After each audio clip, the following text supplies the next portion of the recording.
del capítulo 3, versículo 16. Lo voy a leer.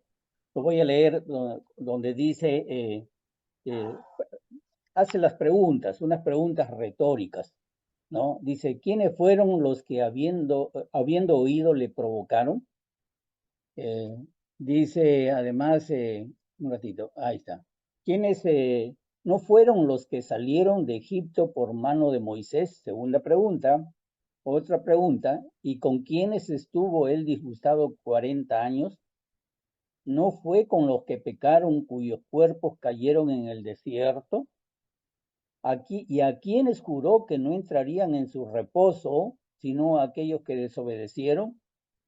Y concluye diciendo, y vemos que no pudieron entrar a causa de incredulidad, ¿no? Eh, no solamente este pasaje, sino el capítulo 4 que si Dios quiere vamos a tocar parte de él el día de hoy. Entonces, ustedes pueden ver, o si ustedes leyeran en sus casas números, no ahora, después con mucha calma, lean números capítulo, la última parte del capítulo 13, a partir del versículo 30, y lean ustedes el capítulo 14, creo que es una explicación muy clara de lo que nos quiere decir aquí el autor. Prácticamente esta pregunta, como yo le dije, retóricas, no hay mayor explicación o mejor explicación que leer estos capítulos del libro de Números. Creo que ahí lo explica muy bien, por algo lo está citando el autor de Hebreos. Pero voy a yo, de alguna manera, mencionar algunos versículos de ellos, de Números, ¿no? Si nos vamos al libro de Números, capítulo 13, como yo le dije en el versículo del 30 al 33, nosotros vamos a encontrar que Dios había mandado a ver la tierra, había mandado a unos hombres, uno de cada tribu, para que vayan y se introduzcan en la tierra y puedan ellos, en la tierra prometida, ¿no? Y puedan ellos ver las condiciones en que se encontraba la tierra, ¿no? Es como cualquier guerra, siempre adelante van algunas personas que se adelantan, algunos soldados que se adelantan para examinar la tierra o examinar el campo, ver qué tipos de enemigos tienen, si vale la pena pelear por esa tierra o no, si es estratégica o no. Me supongo que todas esas preguntas ellos, los líderes, se hacían. Cuando hablo de líderes, estoy hablando en este caso, de Moisés y de su hermano Aarón. Entonces, vemos acá en el versículo 30, nosotros vamos a encontrar en Números capítulo 13, encontramos a Caleb que dice, callar al pueblo delante de Moisés. Y le dijo, subamos luego y tomemos posesión de ellas. Ellos han regresado, estos 12 varones han regresado y han dado su informe, por supuesto, y 10 de ellos dan un mal informe acerca de la tierra. Primero dicen que era tierra de gigantes, que la tierra no era buena y que eran tan gigantes que ellos eran tan pequeños que se veían como langostas. Ese es el informe que ellos dan, ¿no? En todo caso, que la tierra era mala, y hay dos varones que dan un informe contrario. Entre ellos está Caleb y otro más que va a tomar el nombre, o Dios le va a poner el nombre de Josué. Entonces vemos aquí a Caleb, que después de que dan el reporte, él hace callar al pueblo porque el pueblo estaba murmurando, estaba llorando, estaba quejándose, y dice, inmediatamente vamos a tomar posesión de esta tierra, porque más podremos nosotros que ellos, vamos a poder más que ellos. Y ahí dice el 31, que los varones que subieron con él dijeron, no podremos subir contra aquel pueblo porque es más fuerte que nosotros, y hablaron mal entre los hijos de Israel de la tierra que habían reconocido. Y bueno, es lo que les había dicho, esta es una mala tierra, esta tierra traga a sus moradores, los destruye y no vale la pena ir ahí. Entonces, y pasamos al capítulo 14 del Números, y en el capítulo 14 encontramos a la congregación murmurando, a la congregación murmurando no solamente de Dios, sino acá dice que es contra Moisés y contra Aarón. Moisés y Aarón, los líderes prácticamente del pueblo de Israel, líderes puestos por Dios, ¿no? Moisés como líder principal y Aarón como su voz, como su portavoz. Entonces, dice acá que dice que se quejaron contra Moisés y contra Aarón. Hemos leído ahora, habla de que ellos las preguntas retóricas que se hacía, está precisamente, concluye el autor diciendo de que ellos que no pudieron entrar a causa de su incredulidad. Bueno, estamos viendo en qué consiste la incredulidad. También vamos a encontrar en muchos autores que hablan acerca no solamente de incredulidad, sino también hablan acerca de pecado. Aquí vamos a entender qué tipo de pecado está hablando. Aquí estamos viendo que el tipo de pecado que ellos están haciendo es murmurar contra Moisés y contra Aarón, contra los líderes, y dice que lo hicieron todos los hijos de Israel. Se quejaron contra Moisés y contra Aarón, todos los hijos de Israel. Y les dijo toda la multitud. Aquí comenzaron ellos a quejarse, ojalá muriéramos en la tierra de Egipto o en este desierto, ojalá muriéramos. Parecieran estos muchachos, estos niños caprichosos, ¿no? Algo así. Y después en el versículo 7 hacia adelante nosotros podemos ver que Josué con Caleb, pues hablan al pueblo, y les dice que si Dios se agrada de ellos, él les iba a llevar a esa tierra que se les había prometido, y no solamente que además era una buena tierra que fluía leche y miel, describiendo la tierra como una tierra muy buena, y les dice, por tanto, ustedes no sean rebeldes contra Jehová, ¿no? Ni temáis, ni tengan ustedes temor a los pobladores de esa tierra, porque nosotros nos las vamos a comer como pan, les dice, ¿no? Eh, y, y Dios se ha apartado de ellos, Dios no los está protegiendo. Y ustedes pueden ver, el problema que ellos están teniendo. Aquí vemos incredulidad, vemos temor, el temor de ellos. Yo me imagino que es el mismo temor que debe tener todo soldado que va a una guerra y que le envían como punta de lanza a ver cómo está el enemigo, ¿no? Entonces, pero aquí ustedes pueden ver que también está hablando de rebeldía, porque le dice, ustedes no, por tanto, no seáis rebeldes. Estamos hablando del 14, versículo 9. Sí, ustedes no sean rebeldes contra Jehová, ni temáis al pueblo de esta tierra, porque nosotros lo comeremos como pan. El 10 dice, entonces, y con nosotros está Jehová, no le temáis. El versículo 10 dice, entonces toda la multitud habló de apedrearlos.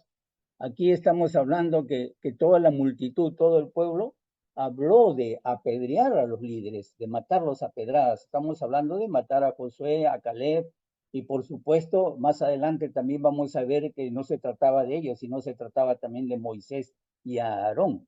O sea, de matar a estos líderes, de apedrearlos. Además, y vemos nosotros en el 11, Dios aparece en el tabernáculo ante el pueblo y dice aquí que Jehová dijo a Moisés, ¿hasta cuándo me ha de irritar este pueblo? ¿No? ¿Hasta cuándo no me creerán con todas las señales que he hecho en medio de ellos? Yo los heriré con mortandad y lo destruiré.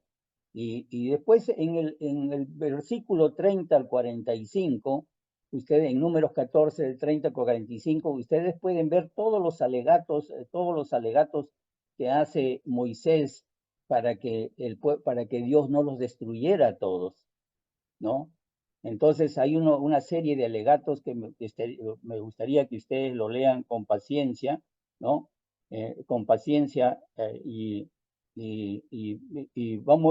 pero si ustedes van ahí en el 39, en el versículo 3, estas cosas a todos los hijos de Israel. Y el pueblo se enlutó mucho y se levantaron por la mañana y subieron a la cumbre del monte diciendo, henos aquí para subir al lugar del cual ha hablado Jehová porque hemos pecado. Ellos reconocen su pecado y dijo Moisés, ¿por qué quebrantaste el mandamiento de Jehová? Esto tampoco les va a salir bien. No suban porque Jehová no está en medio de vosotros.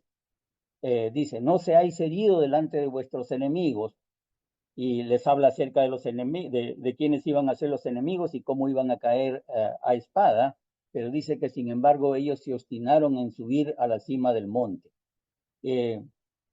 Por un momento después voy a seguir haciendo los comentarios de números y la historia va a quedar completa porque se las he dictado en partes, pero lo he hecho a propósito. Lo he hecho a propósito porque aquí el autor de la carta de Hebreos, él deseaba que los cristianos supieran que si bien Dios se define a sí mismo como tardo para la ira, porque Dios se define así, él dice que es tardo para la ira y grande en misericordia. Y más adelante vamos a tocar este texto de misericordia y aquí también vamos a entender un poco lo que significa la palabra misericordia. Esto ha creado mucha controversia, sobre todo en las enseñanzas que se llaman de la nueva era. Existe una controversia tremenda y esto nos va a ayudar, ¿no? Nos va a ayudar a entender. Dice, Dios mismo se define como tardo para la ira, eso es lo que dice Moisés, tardo para la ira y grande en misericordia. Grande, no dice que es misericordioso, no dice que es todo misericordioso, dice mucho más de eso, mucho más de eso. Dice que Dios es grande en misericordia. Que perdona, dice, pero ¿qué dice? Que perdona, ¿cómo es su misericordia? Perdona la iniquidad y la rebelión. Eso es lo que está diciendo el autor de Hebreos, pero Moisés, citando a Moisés por supuesto, pero él le agrega que de ningún modo nadie escapará de la ira de Dios sin permanecer fiel hasta el final para probarlo. Es decir, lo que está haciendo el autor de Hebreos les está recordando, les recordó que muchos habían caído en el desierto. Ese es el tema que hablábamos hasta la semana pasada también. Muchos habían caído, muchos cayeron en el desierto. Y podemos nosotros ver que para los israelitas, para el pueblo de Israel, fue trágico murmurar contra Moisés y contra Aarón. Ellos lo que hicieron es provocar a ira a un Dios grande en misericordia para con ellos, y por lo cual muchos se perdieron. Imagínense, eh, eh, más, poco a poco vamos a ir quizás hablando extendiéndonos más en este concepto, pero cuando está hablando Moisés mismo, si ustedes vuelvo a repetirle en números 14, Moisés mismo dice que Dios se define como grande en misericordia. Dios mismo se define como tardo para la ira, pero Dios mismo dice que de ningún modo, nadie escapará de la ira de Dios. Entonces, aquí lo que está pasando, lo que había pasado, que ellos habían provocado a un Dios que es grande en misericordia y por lo opuesto, esa es su naturaleza de Dios. Yo quería que ustedes, cuando digo que es la naturaleza de Dios, esto es algo algo que debemos tener en cuenta. La naturaleza, voy a poner como ejemplo quizás a algunos animalitos, ¿no? Si el gato siempre va a arañar, esa es su naturaleza. El gato siempre va a maullar, es la naturaleza del gato. Por mucho que se le domestique un gato, el gato va a terminar reaccionando como todo felino. De igual manera, vemos, por decir, ahora pensaba en esto de los leones que son domados en los circos. Hay muchos ejemplos de los leones que son domados que terminan comiéndose a sus domadores. O hay gente que lleva animales silvestres a su casa y estos animales salvajes terminan matando a sus mismos amos, porque esa es su naturaleza. Jamás vamos a cambiar la naturaleza de un animalito por la de otro animalito. Estoy poniendo un ejemplo extremo. de un ser a otro ser. Los hombres también tenemos nuestra naturaleza. La Biblia habla de la naturaleza de los ángeles, que tiene una naturaleza diferente. La Biblia habla también, la palabra de Dios dice que vamos a ser transformados de gloria en gloria, que algún día estaremos en la presencia de Dios con una gloria similar a la gloria que tuvo nuestro Señor Jesucristo cuando resucitó. Yo no entiendo esa naturaleza, pero sí entiendo que es una naturaleza diferente. La Biblia también dice que cuando hemos obedecido el Evangelio, hemos nacido de nuevo, hemos nacido en una nueva naturaleza. No la vemos, no la entendemos, pero sabemos que espiritualmente existe una nueva naturaleza, que la antigua naturaleza murió, que en palabras mismas de la Biblia dice que ese hombre viejo murió. Esa naturaleza vieja murió, hay una naturaleza nueva. La misma Biblia nos dice que la naturaleza vieja era la naturaleza de Adán, esa murió, pero ahora tenemos una nueva naturaleza, ¿no? Entonces, vean ustedes que la naturaleza, lo que quiero decir con esto, que la naturaleza no se puede cambiar, y la naturaleza de Dios es esa, no la podemos cambiar. Dios es un Dios grande en misericordia, pero que de ninguna manera nadie escapa de la ira de él. Y a veces, y aquí va la idea, hermanos, yo cuando les dije de la nueva era, es que hay mucha enseñanza y ahora se ve en Facebook, se ve, perdón, en las plataformas virtuales, que se quiere justificar todo con que Dios es grande, que Dios es misericordioso. Y no estamos entendiendo qué significa esta palabra misericordia. Cuando alguien quiere separar, un hermano estaba muy preocupado con este tema hace cuestión de 5 años, 6 años atrás. Y este hermano que estaba preocupado con el tema, yo vi su explicación de él, incluso lo vi por internet, que había desarrollado un tema donde él decía, pues Dios es misericordioso, pero Dios también es un Dios de ira. Entonces, pero él separaba los dos conceptos, separaba el concepto de misericordia con el concepto de ira, y ese concepto de la palabra misericordia, como ustedes pueden ver, lo van a ver ahí en el mismo número 14, no está separado. ¿Por qué? Porque vuelvo a repetir, así como la naturaleza de Dios es santa, eso no es, esta es su naturaleza de Dios. Dios es santo, es puro y por su naturaleza no permite absolutamente nada. Así también Dios, él mismo se define como un Dios misericordioso, pero que de ningún modo nadie puede escapar de su ira de Dios. Es un concepto completo que nosotros no lo podemos entender claramente porque tenemos otro lenguaje. Y él decía precisamente esto, que el hecho de haber murmurado contra Moisés y contra Aarón, provocaron a ira a Dios, provocaron a su ira, digamos, muchos por eso hablan de una ira santa, o de una ira santa de Dios, a un Dios que era grande en misericordia para con ellos, y muchos precisamente fueron los que se perdieron. El apóstol Pablo más adelante dice que fueron como 23,000. Entonces, y la pregunta retórica aquí que él había hecho era, ¿quiénes fueron los que habiendo oído le provocaron? ¿No? Y esta palabra provocaron es una palabra muy interesante que en griego es bueno, un ratito lo pronuncio como está escrito. Parapicraíno. Entonces, y esta palabra lo que significa es incitar sentimientos amargos o sacar de quicio. Entonces, cuando habla de le provocaron, está hablando de quiénes fueron los que habiendo oído lo provocaron a Dios, a Dios sentimientos amargos, o quiénes fueron los que lo sacaron de quicio a Dios, ¿no? Así es, no es que la misericordia de Dios tenga límites, no está diciendo esto, no quiero que me confundan. La misericordia de Dios no tiene límites, ¿no? No tiene límites. Al punto, no tiene límites al punto, digamos, de sacar de quicio a nuestro paciente Dios, ¿no? A ese punto. Si así como su naturaleza que le estaba explicando es ser un Dios santo, lo vuelvo a explicar, y de gran misericordia, su naturaleza también es de ser un Dios de justicia. No nos olvidemos eso. que la naturaleza de Dios, tu naturaleza es ser un Dios de justicia. Por eso dice que aunque dice él mismo, Dios dice, y Moisés es que lo está definiendo, o lo está repitiendo, aunque de ningún modo tendrá por inocente al culpable. Esa es su misericordia. No separemos la palabra misericordia, la misericordia, no lo podemos separar. No la podemos separar de esta expresión, aunque de ningún modo tendrá por inocente al culpable. Y eso es algo muy real, amados hermanos. De ningún modo Dios nos ha tenido a nosotros por inocentes. Su naturaleza de Dios es un Dios de justicia. ¿Ustedes creen que Dios nos ha tenido por inocentes? No nos ha tenido por inocentes. ¿Saben por qué, amados hermanos?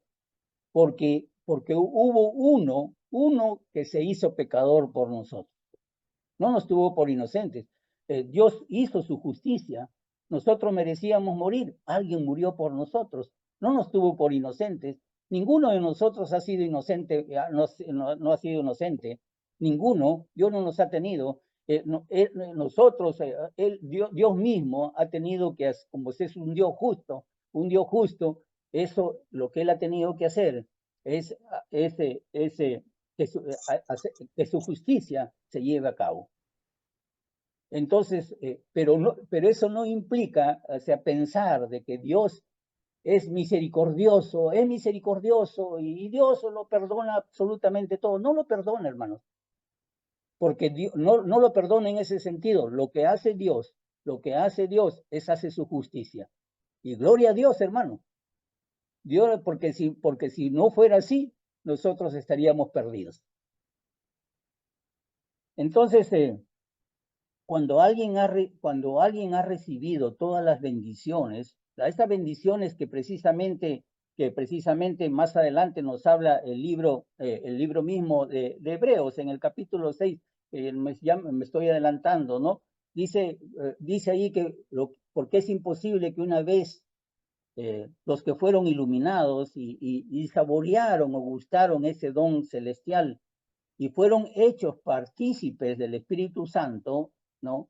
Y asimismo dice, gustaron la buena palabra de Dios y los poderes del siglo venidero, y dice, y recayeron, dice, sea imposible otra vez renovados para arrepentimiento, crucificando para sí mismo al Hijo de Dios y exponiéndolo a vituperio. Es decir, nosotros no tenemos necesidad, amados hermanos, de crucificar a nuestro Señor Jesucristo cada domingo o cada reunión o cada misa, por decirlo de esa manera. No tenemos necesidad, porque hay alguien que murió por nosotros, hay alguien que murió por nosotros. Dios fue justo y ahí está la sangre disponible de Cristo, ahí está su sangre disponible en el tabernáculo del cielo.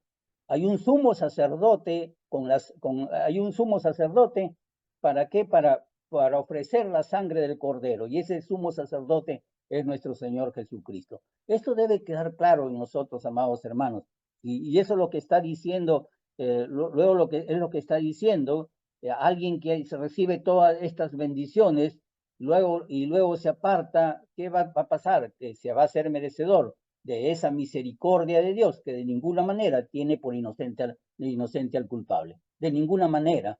Es decir, se va a ser acreedor de la ira de Dios. No lo separemos. Y lo digo esto con cierta vehemencia, amados hermanos, porque lo veo a cada rato, y cristianos están sacando estas cosas, compartiendo estas cosas, y no es así, no es así. Cuando los israelitas pecaron en el desierto, ellos ahí quedaron muertos en el desierto, ahí cayeron en el desierto, sus cadáveres se pudrieron a la luz del sol, ¿no? ¿Por qué? Porque Dios se enfadó con ellos, y su enfado fue, mire cómo fue su justicia, fue 40 años en el desierto, y esa ira que tuvo Dios fue una ira bien merecida. ¿Por qué? Porque Dios había derramado sus bendiciones sobre ellos, había mostrado su poder al liberarlos de Egipto, e incluso hay un texto en el mismo Éxodo 12 dice que los sacó en alas de águila, dice. Imagínense esa expresión.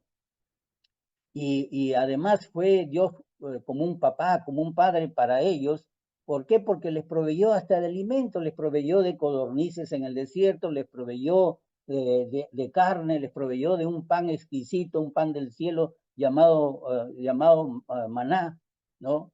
Y les dio, y no solamente eso, les puso un liderazgo de personas que eran hombres esforzados y valientes. Esto yo digo valientes porque hay que tener en cuenta esta palabra que más también toma mucha connotación en el libro de Hebreos. Hombres valientes, hombres íntegros, valientes, hombres esforzados, como en el caso de Josué, que Dios le dice que es un hombre esforzado y valiente, ¿no? A estos hombres, Dios les había puesto a ellos como líderes. ¿Y cómo no podía Dios estar enojado con el pueblo que lo rechazó? ¿Cómo no tenía por qué estar enojado con ese pueblo que rechazó el mismo Dios lo dice, todo lo que yo hice con ustedes para sacarlo de Egipto, y no solamente, ¿cómo no podía estar enojado? Porque aquel que rechaza a sus vasos escogidos, a los vasos escogidos de Dios, lo rechazan a él.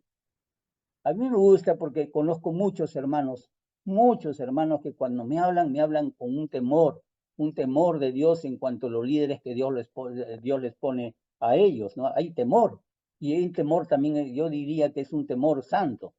De hecho, vuelvo a repetir, él se enoja terriblemente con ellos, y lo que nos está diciendo el autor de Hebreos en todo caso es que nosotros debemos examinarlo. A ellos le está hablando, por supuesto, y también a nosotros.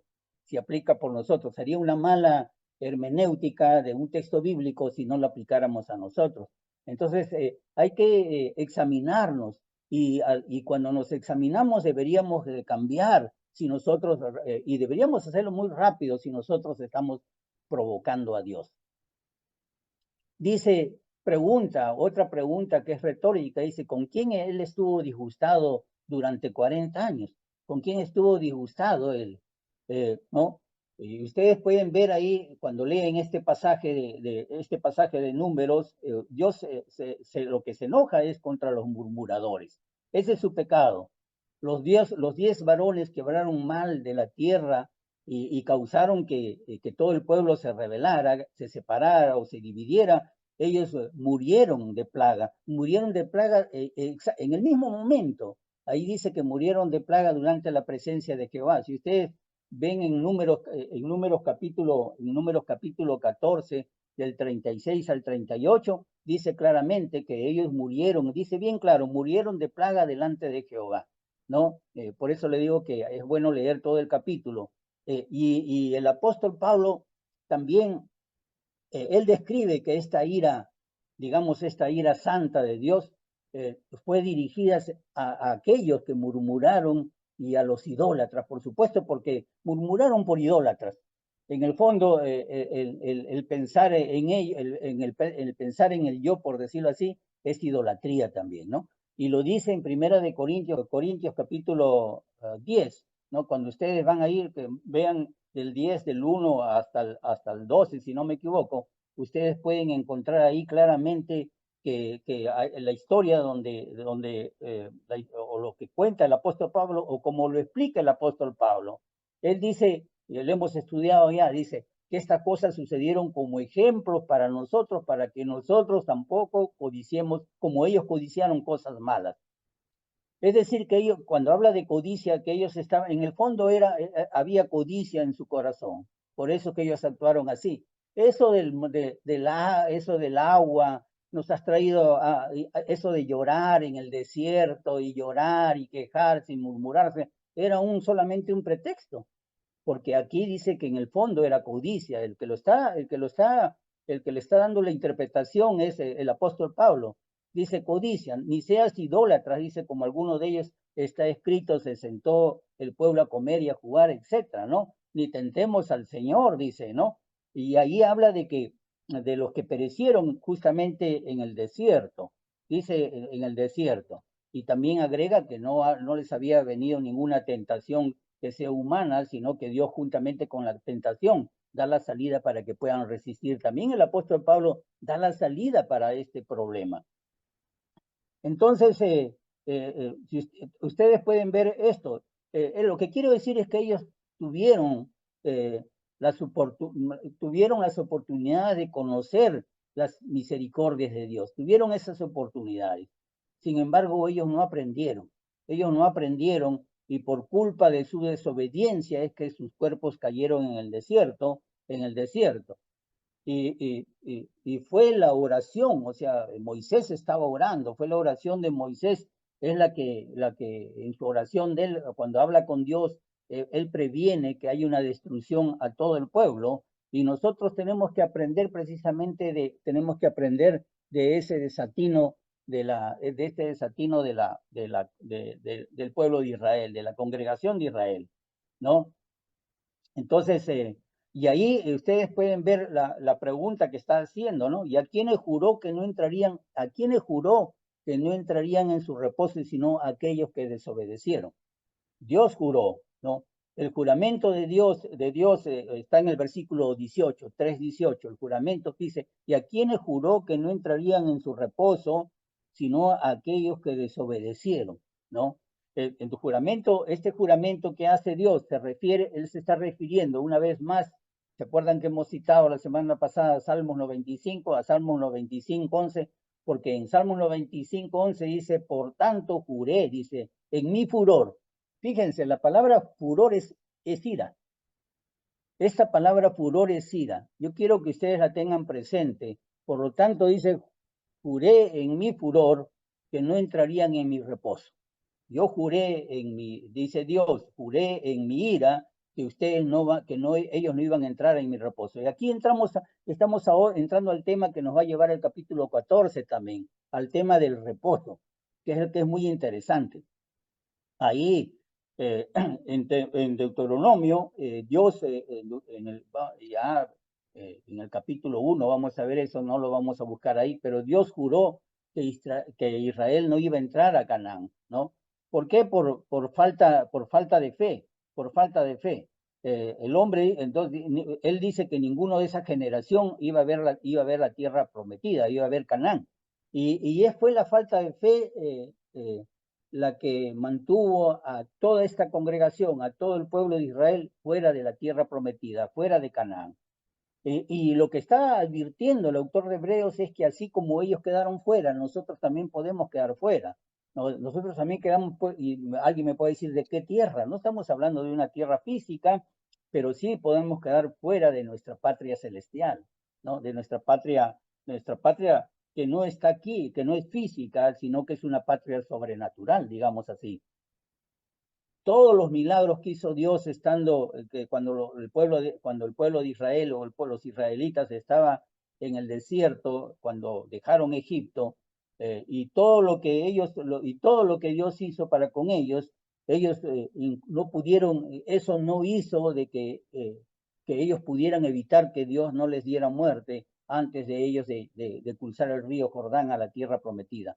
Todos murieron, todos murieron, incluso Moisés le dijo, por cuanto no creíste en mí, ni tú, ni los que vienen, ni tu generación contigo que viene conmigo, verán la tierra prometida.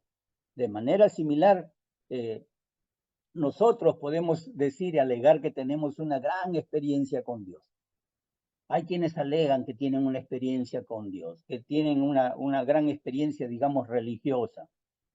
Pero eso no le da la seguridad, amados hermanos, que puedan alcanzar la tierra prometida. No le da la seguridad, a menos que el reposo no esté en ellos, a menos que Cristo no vive en ellos. A menos de eso. No sé si me dejo de entender. Ahorita vamos por ese punto, ¿no?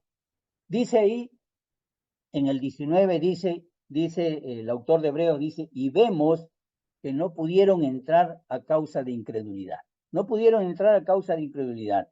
Entonces, él está diciendo claramente que la causa para que este pueblo rebelde, el pueblo rebelde de los israelitas, no pudieran entrar en el reposo de Dios, fue su incredulidad. ¿No? Es claro, dice, no pudieron entrar, pero en realidad la palabra correcta sería no entraron. No es no pudieron, no entraron. ¿Por qué es la palabra, la frase correcta?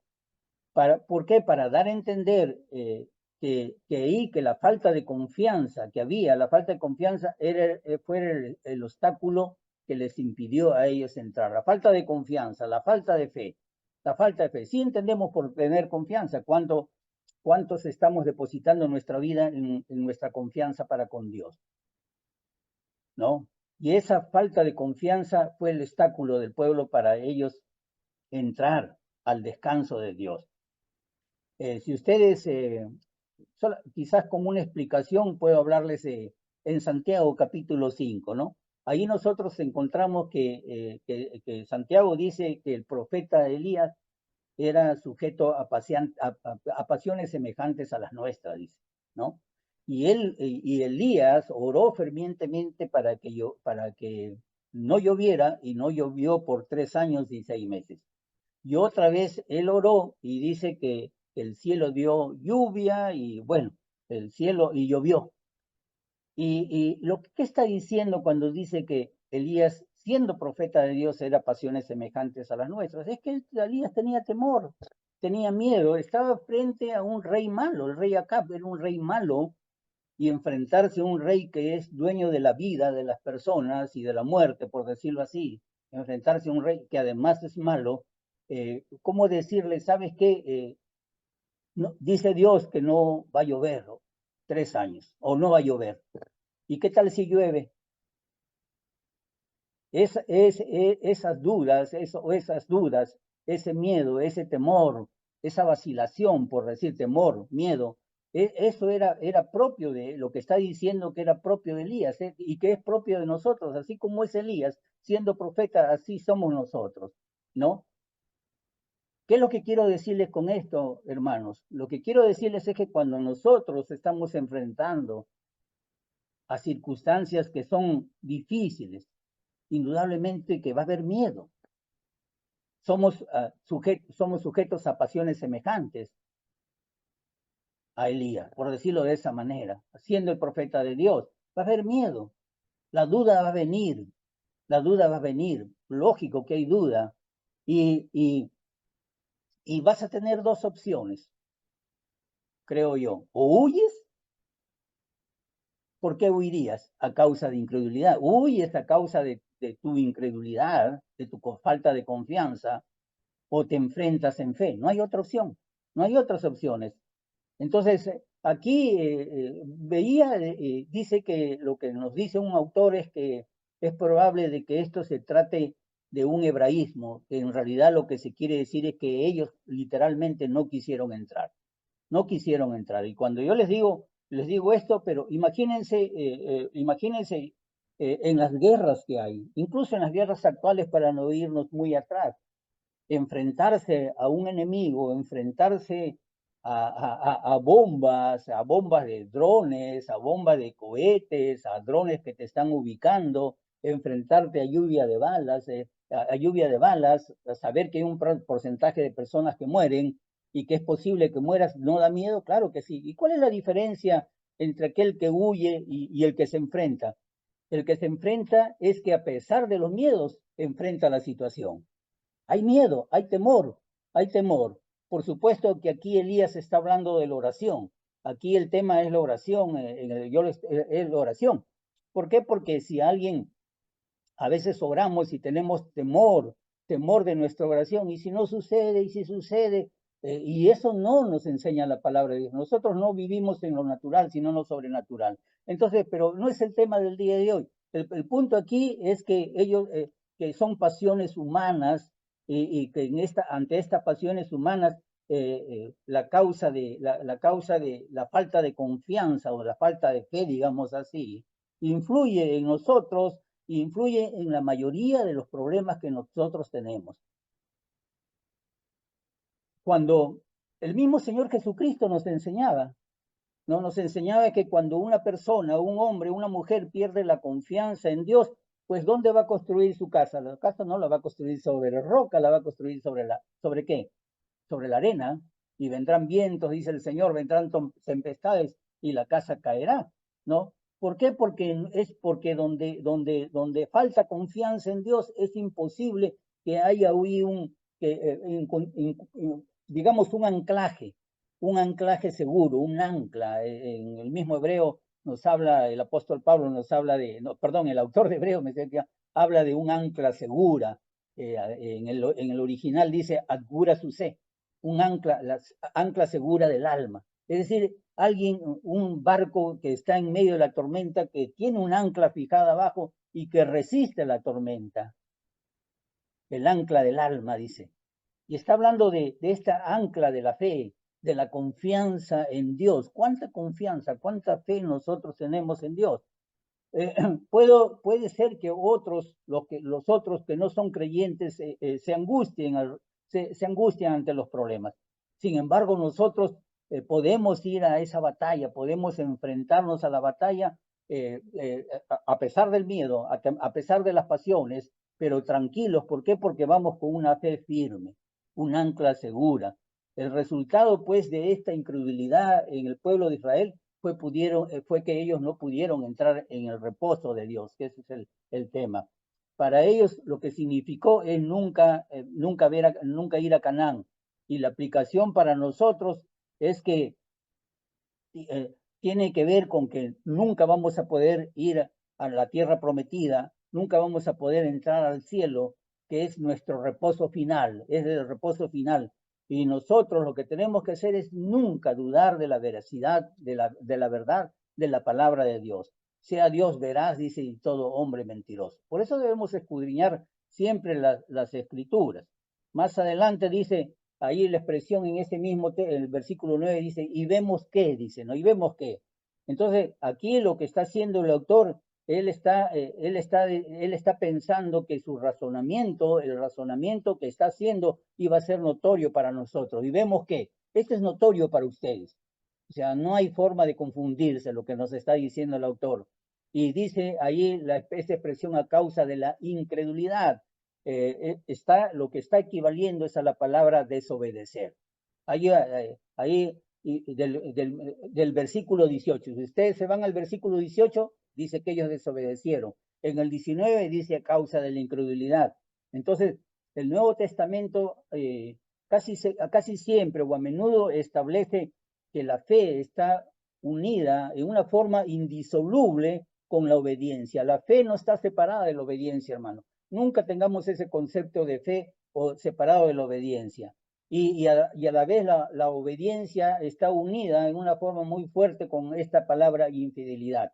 Y ustedes, pues, si ahí ustedes en Juan, por decir capítulo, Juan dice en el capítulo 3, dice, el que cree en el Hijo tiene vida eterna, por así, dice así, ¿no? Pero el que rehúsa creer en el Hijo no tendrá vida o no verá la vida, sino que la ira de Dios está sobre él. Aquí vemos un Dios, a ese Dios que no tiene ira y que no tiene misericordia, sino que la misericordia está unida precisamente a esa ira santa. Es el mismo concepto, ¿no? Entonces, lo que nos quiere decir, hermanos, es que este verbo, en todo caso, este verbo creer, es la antítesis de esta palabra rehusar, o que es lo mismo no obedecer, que es exactamente no obedecer.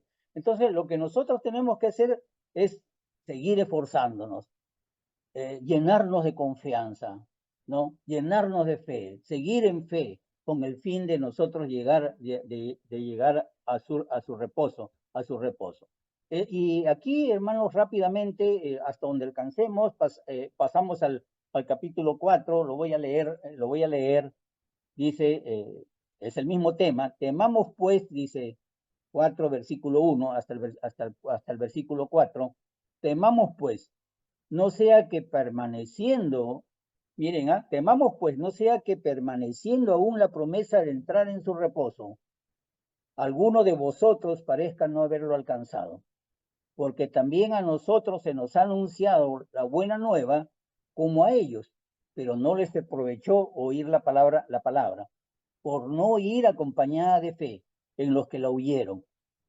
Pero los que hemos creído, los cristianos, le está hablando a los cristianos hebreos, ahí ¿no? Pero los que hemos creído, entramos en el reposo, y a todos nosotros, de la manera que dijo, por tanto, juré en mi ira, dice, un ratito, no juré en mi ira, no entrarán en mi reposo, aunque las obras suyas estaban acabadas desde la fundación del mundo, porque en cierto lugar dijo, así del séptimo día, y reposó Dios de todas sus obras en el séptimo día.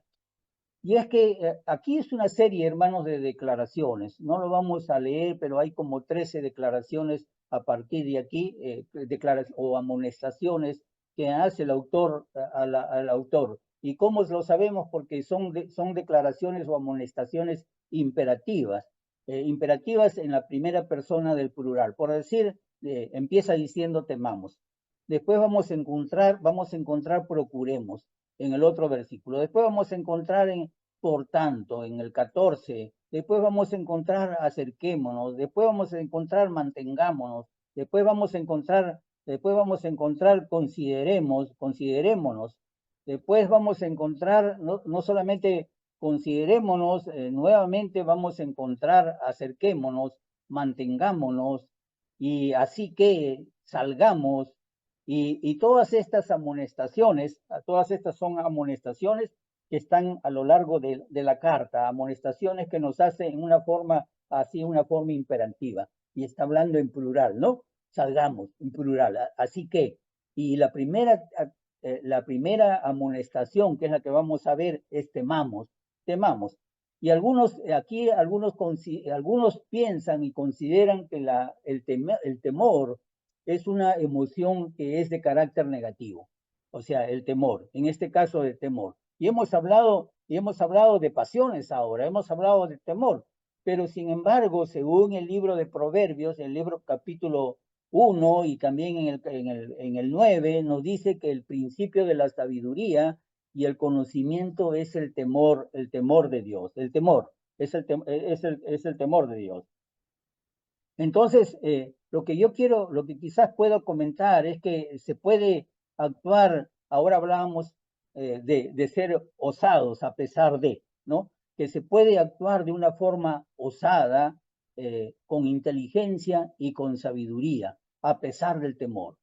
De una forma osada. ¿Por qué les digo eso? Porque cuando dice en Proverbios que el principio de la sabiduría es el temor de Jehová, ¿no? Y continúa hablando que los insensatos son los que menosprecian la sabiduría y la enseñanza, dice, ¿no? Entonces, cuando habla de que esta sabiduría es el temor, acordémonos que en Proverbios tanto la sabiduría como la inteligencia, están personificadas.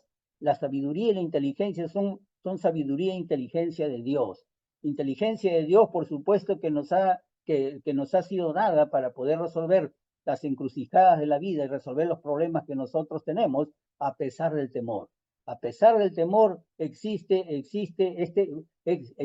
a pesar de este temor, existe sabiduría y esta inteligencia de Dios.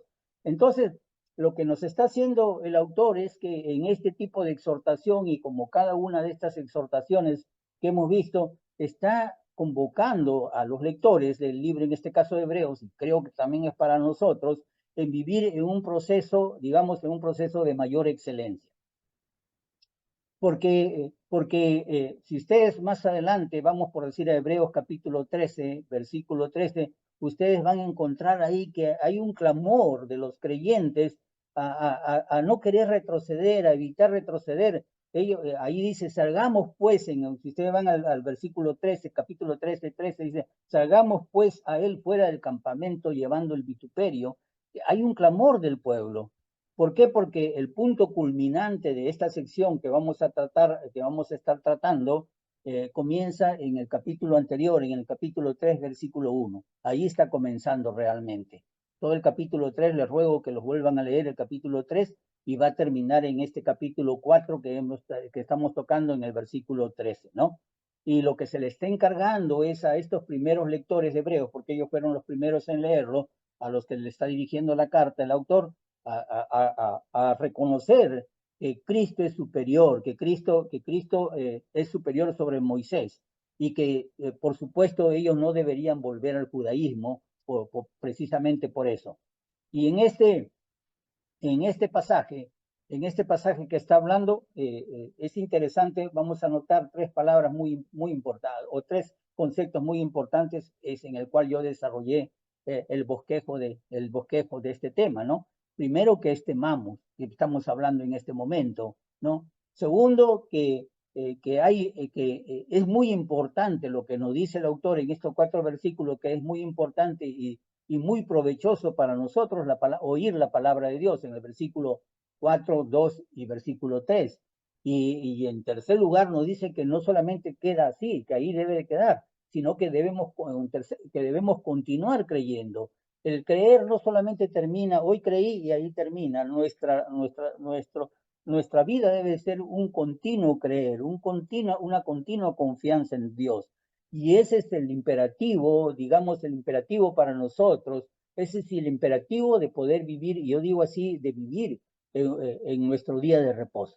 Porque hay un día, estamos en ese día de reposo y tenemos que alcanzar también el día de reposo que queda para nosotros. Entonces, aquí hay una invocación, en primer lugar, al lector que le está diciendo, hablando de temor, está hablando también de un temor reverente, le está instando al lector a tener un respeto tremendo por la naturaleza de la santidad de Dios. ¿Por qué? Porque la santidad de Dios, en otras palabras, a mis palabras le está diciendo, esa santidad no es suya, la santidad no les pertenece a ustedes no van a ser santos, porque el único santo es Él en el sentido de santos. Es santo porque Él es santo. Él es santo. Y por eso, precisamente, por ese respeto, ese temor, debe ser por la santidad de Él.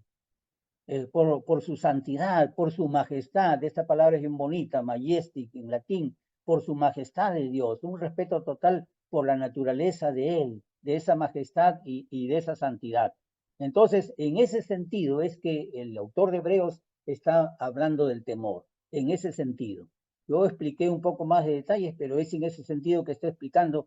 ¿Por qué? Porque si alguien teme a Dios, ese que teme a Dios no se va a perder.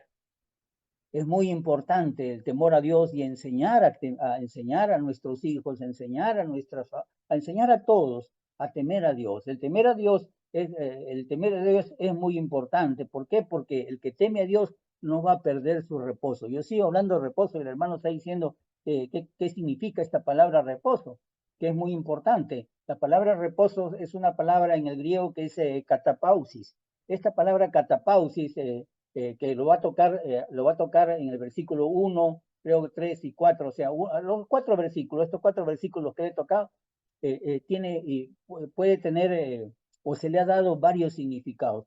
De lo que he estado viendo y lo que he estado yo observando es que hay diferentes significados para esta palabra, como lo han entendido, ¿no? Hay unos hay unos que lo entienden, que esto se aplica para la era cristiana, este tiempo de reposo se aplica para nosotros. ¿Por qué? Porque si ustedes van al versículo 3, lo van a encontrar que está en tiempo presente, pero los que hemos creído, dices, en tiempo presente, entramos en el reposo, los que hemos creído, entramos en el reposo. Entonces, como se aplica en el tiempo presente, hay estudiosos de la Biblia que nos dicen que esto es para toda la era cristiana precisamente por eso. Pero hay un autor que yo lo tomo siempre en cuenta, no significa que él tenga sé totalmente completo, no lo sé, pero Bruce dice que eso no es correcto, que esa idea no es correcta. ¿Por qué? Porque él dice que el reposo de Hebreos, que nos habla de Hebreos capítulo 1 y en el versículo 3, ya que está hablando que está en tiempo presente, indica que solamente ese reposo es para las personas que han obedecido el Evangelio.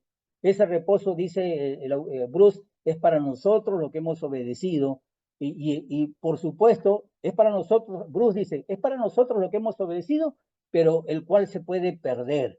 Esa es la exhortación que está haciendo el autor de Hebreos, el cual se puede perder, pero en palabras del autor dice así, yace en el futuro como algo a ser obtenido. Esto yace, dice, en el futuro, es decir, este tiempo de reposo descansa en el futuro como algo que puede ser obtenido. Estoy solamente no dando mi opinión, la opinión de F.F. Bruce, ¿no? De F.F. Bruce. Entonces, y después nos hablan acerca del reposo como otros autores dicen, no, se trata de los 6 días del descanso de Dios. Ya ustedes saben, hay quienes dicen, no, aquí no hay otra explicación más que la explicación de que esto se trata, que Dios descansó el día séptimo y por lo tanto es el día que nosotros también tenemos que descansar. Dios descansó después, Él creó todo en 6 días y el séptimo día descansó. Y otra posición este descanso que está hablando es para la tierra prometida de Israel. Es decir, que sí hay una promesa de un tiempo de reposo, de un tiempo de descanso, pero es para cuando, primero que solamente se va a dar en la tierra prometida, la tierra de él. Cuando después de la tribulación venga Jesús en su reino y gobierne por 1000 años, hay un tiempo ahí, va a haber un tiempo de descanso, un tiempo de reposo, y pues el autor está diciendo que procuremos trabajar para que no perdamos ese tiempo de reposo de esos 1000 años antes de que venga el juicio final, ¿no? Entonces, y otros, y aquí, y cómo lo sustentan, ellos dicen, si ustedes van a Génesis capítulo 2, versículo 2, ahí ustedes pueden ver que Dios descansó de la creación el día séptimo, y allí, si ustedes observan, están viendo que se va a referir a la tierra prometida. Y más allá de esto, más allá de esto, ustedes pueden ver ahí, más adelante, en el versículo 9, le dejo como que para que ustedes vean esto, todavía no lo vamos a tocar ese versículo, pero adelántense, sería interesante porque ahí habla de un reposo que queda. Hay un reposo que queda, dice el autor de Hebreos. Puede decir que más allá de estas interpretaciones que se ha dado, le estoy hablando de 3 que son las más conocidas de este término, hay un reposo que queda, ¿no? Y ese reposo que queda es para los creyentes fieles de la era cristiana, ¿no? Ese es el reposo eterno del cielo, y reposo es un punto importante de esta carta. Interesante, por supuesto, cada uno de ustedes escudriña la palabra de Dios.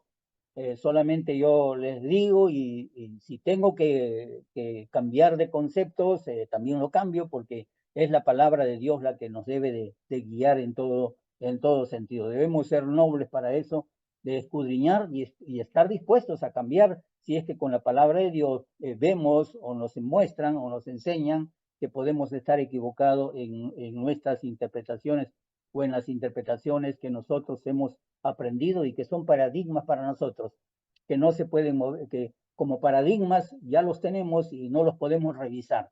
Lamentablemente nosotros en general, los hombres somos formados por paradigmas, somos formados, ¿no?